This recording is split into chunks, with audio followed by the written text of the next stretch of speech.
Seigneur soit avec vous. Et avec votre esprit. Évangile de Jésus-Christ selon saint Luc. Gloire à toi, Seigneur.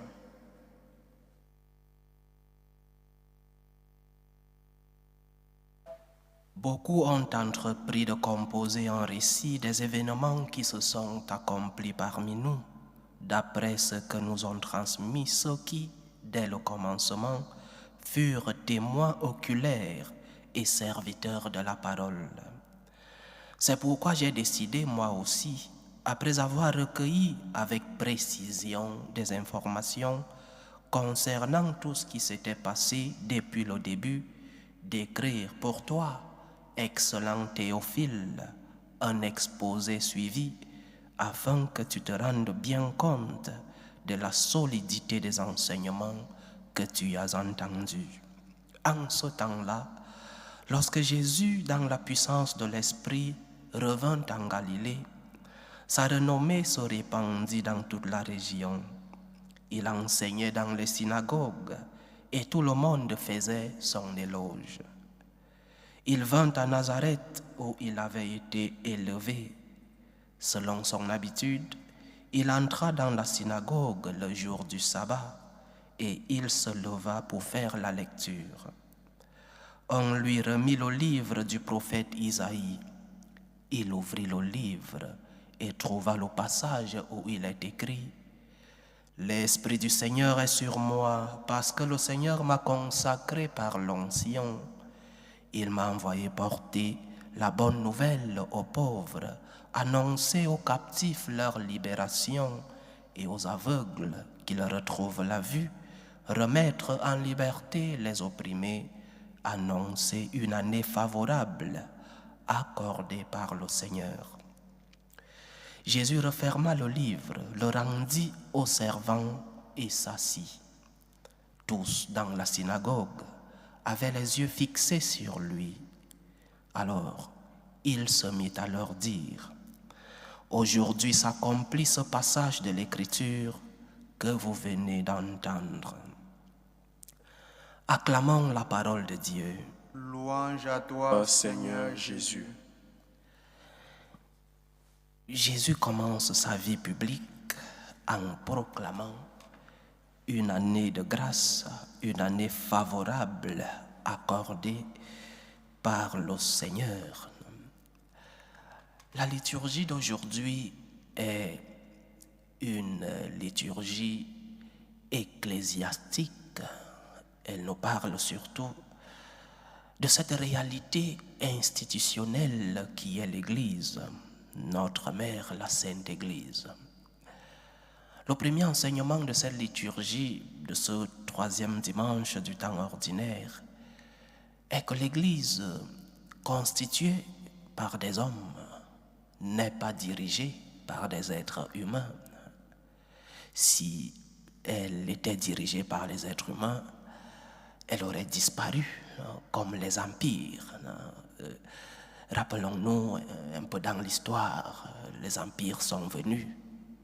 Certains ont résisté quelques siècles, mais sont tombés.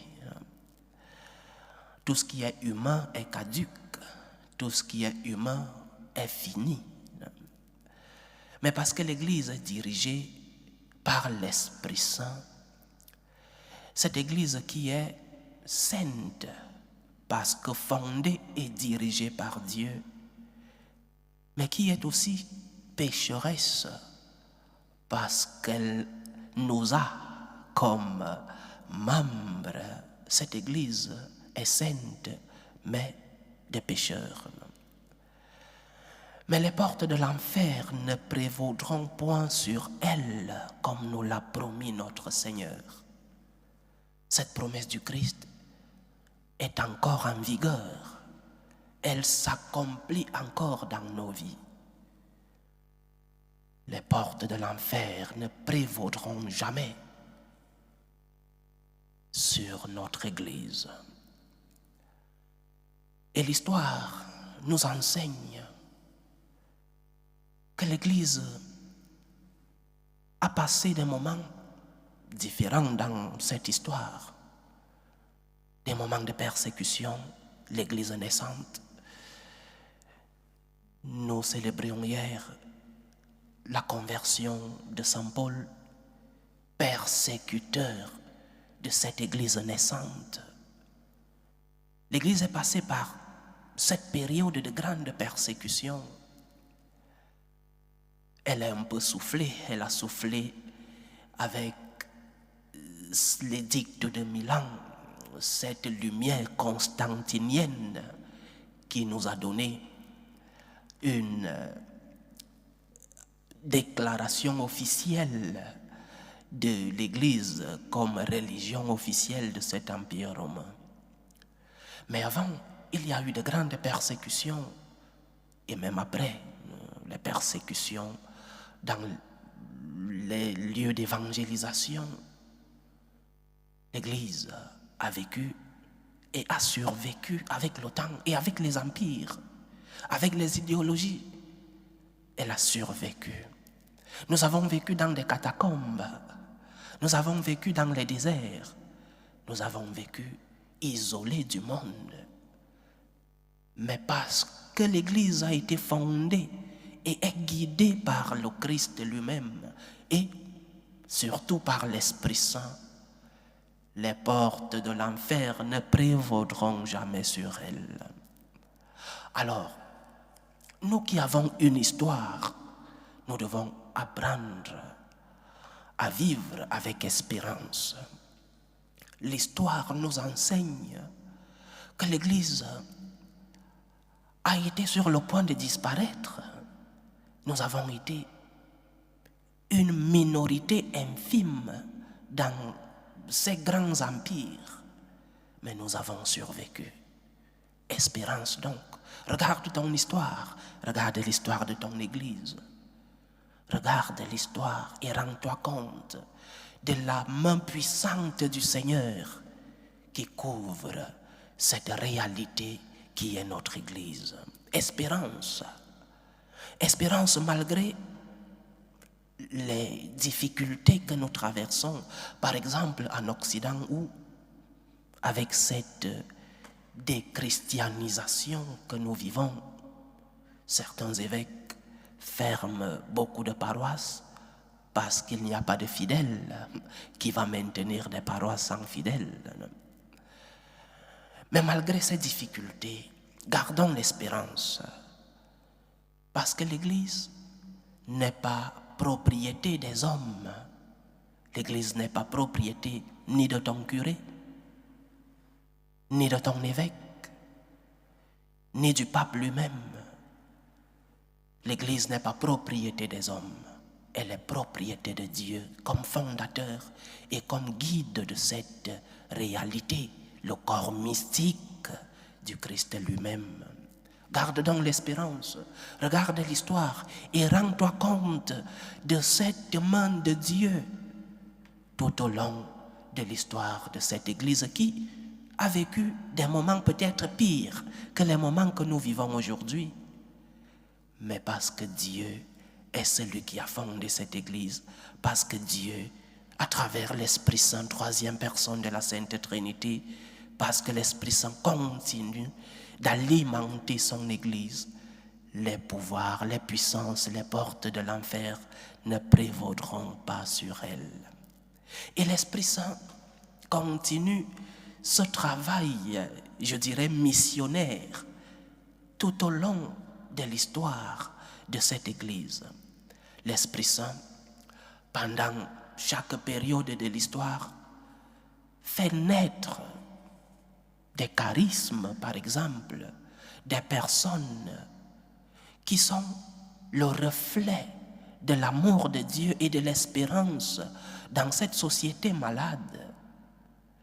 L'Esprit Saint fait naître Saint François d'Assise pour venir guérir une maladie concrète, la maladie de la bourgeoisie dans l'Église. L'Esprit Saint fait naître Saint Ignace de Loyola, l'Esprit Saint fait naître Sainte Thérèse de Jésus et tant d'autres saints pour venir guérir des maladies concrètes. Et l'Esprit continue cette œuvre dans notre Église. Donc, espérance. Le Seigneur continue de guider le bateau de son Église. Le Seigneur continue d'alimenter, continue de susciter des vocations, des charismes, des personnes qui sont le reflet de son amour, qui sont le reflet de cette espérance dont nous avons besoin, qui sont le reflet de cet esprit, de cette roi de l'Ancien Testament qui venait dans le monde et qui venait tout mettre dans l'ordre que le Seigneur avait commandé. Espérance donc. L'Église est entre les mains de notre Seigneur. Espérance, parce que le Christ lui-même continue de veiller sur son corps, lui qui est la tête de cette Église. Il continue de veiller sur nous tous, qui sommes les membres, et sur ce corps tout entier, lui qui est la tête, à travers l'Esprit Saint, lui qui est fondateur et guide de l'Église. Il continue d'alimenter continuellement, il continue constamment et permanemment d'alimenter son Église. Premier enseignement donc de ce dimanche de la liturgie qui nous parle essentiellement de cette réalité dont nous appartenons, la réalité ecclésiale. Notre Église est guidée par l'Esprit Saint, elle est guidée par Dieu. Et malgré les péchés des hommes, malgré les péchés de la hiérarchie de notre Église, parce qu'ils existent ces péchés, parce que cette Église est aussi pécheresse, malgré cela, l'Esprit Saint continue de susciter des vocations, continue de susciter des hommes, continue de faire naître des charismes pour venir mettre de l'ordre dans ce corps mystique de notre Seigneur. Espérance donc. En deuxième lieu, si le Seigneur fait naître des charismes dans notre Église, moi, comme membre de cette réalité, en tant que membre de ce corps mystique du Christ, je dois me poser une seule question. Et c'est la question qui vient résumer mon rôle en tant que membre de l'Église. La question est celle-ci. Suis-je lumière du monde? Suis-je témoin de l'espérance? Parce que c'est facile pour nous de pointer du doigt la hiérarchie de l'Église, tel prêtre, tel évêque, le pape. Je suis constamment dans les réseaux sociaux, peut-être par ce travail évangélisateur en ligne, et j'essaye de lire un peu de partout. Nous nous plaignons de notre hiérarchie, et légitimement, j'ai bien dit et je répète, cette hiérarchie a ses péchés. Cette Église est pécheresse. Cette hiérarchie a ses chutes, ses erreurs. Mais il serait facile pour nous de pointer du doigt. Pose-toi la question. Toi, membre de ce corps mystique, nous avons lu dans la deuxième lecture. Tu es membre. Tu es membre de ce corps. Et en tant que membre, es-tu le reflet de l'amour de Dieu? Es-tu le reflet de l'espérance? Ou alors c'est seulement le prêtre qui doit être ce reflet? C'est seulement l'évêque qui doit être le modèle? C'est seulement le pape qui doit être le saint des saints? Comme membre de ce corps mystique du Christ, nous devons tous comme baptisés, nous devons tous être le reflet de cet amour de notre Seigneur.